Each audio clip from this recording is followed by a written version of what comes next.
అలసిన వానికి ఊరడించు మాటలు. సహోదరుడు భక్తసింగ్ గారి పరిచర్య నుండి సేకరించిన అనుదిన ధ్యానములు. నవంబర్ 16. నేను నీకు కేడెము, నీ బహుమానము అత్యధికమగును. ఆదికాండము 15:1. ప్రధాన యాజకుడైన అహరోను ధరించిన న్యాయ విధాన పథకం పైనున్న రెండవ రాయిపై ఇశ్శాఖారు అను పేరును కనుగొందుము. అనగా దేవుడు నాకు ప్రతిఫలము లేక జీతము దయచేసెను అని అర్థం. ఆదికాండము 30:18. ఈ పేరు మనకు ఎటువంటి లోక సంబంధమైన బహుమానం కొరకు కానీ, ఏ వ్యక్తి యొక్క దయ కొరకు కానీ చూడవద్దని నేర్పించుచున్నది.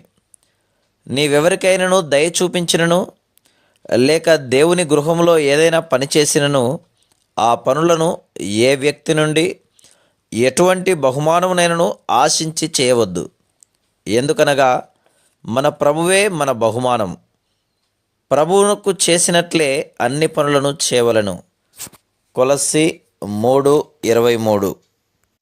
కొందరు స్కూల్ టీచర్లు ఇన్స్పెక్షన్కి ఒక వారం ముందు విపరీతంగా పనిచేయుదురు. తరగతి గదులను ఎంతో శుభ్రముగా చక్కగా ఉండునట్లు చేయుదురు. ఇన్స్పెక్టరు ప్రశ్నించినప్పుడు జవాబులు ఎంత చక్కగా చెప్పవలనో విద్యార్థులకు బోధించుదురు. ఇన్స్పెక్టరు ఎంతో మెచ్చుకొని టీచర్లకు, స్కూలు యజమాన్యమునకు అభినందనలు చెప్పును. కానీ ఇన్స్పెక్షన్ తనిఖీ ముగియగానే తరగతి గదులు శుభ్రముగా లేకుండా ఎలా అంటే అలాగే ఉండును.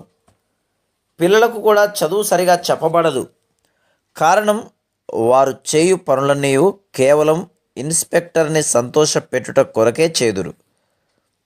కొందరు కూడికలలో ఎంతో దీర్ఘ ప్రార్థనలు చేదురు, కానీ ఇంట్లో 3 నిమిషాలు కూడా ప్రార్థించరు.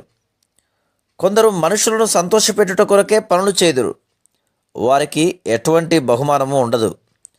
దేవుని గృహములోనైనను ఆఫీసులోనైనను ప్రతి పనిని ప్రేమతో, నమ్మకముగా, యథార్థముగా చేయుము.